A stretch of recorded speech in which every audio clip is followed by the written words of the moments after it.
มีแจ้งการจากกระทรวงการต่างประเทศท่านท้องสวรรค์พรหมวิหารรองนายกรัฐมนตรี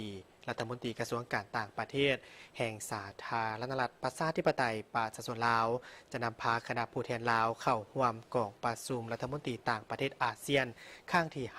59กองประชุมรัฐมนตรีต่างประเทศอาเซียนกับคู่เจรจาและบรรดากองประชุมที่เกี่ยวข้องในระหว่างวันที่19 25 กรกฎาคม 2026ที่มะนิลาฟิลิปปินส์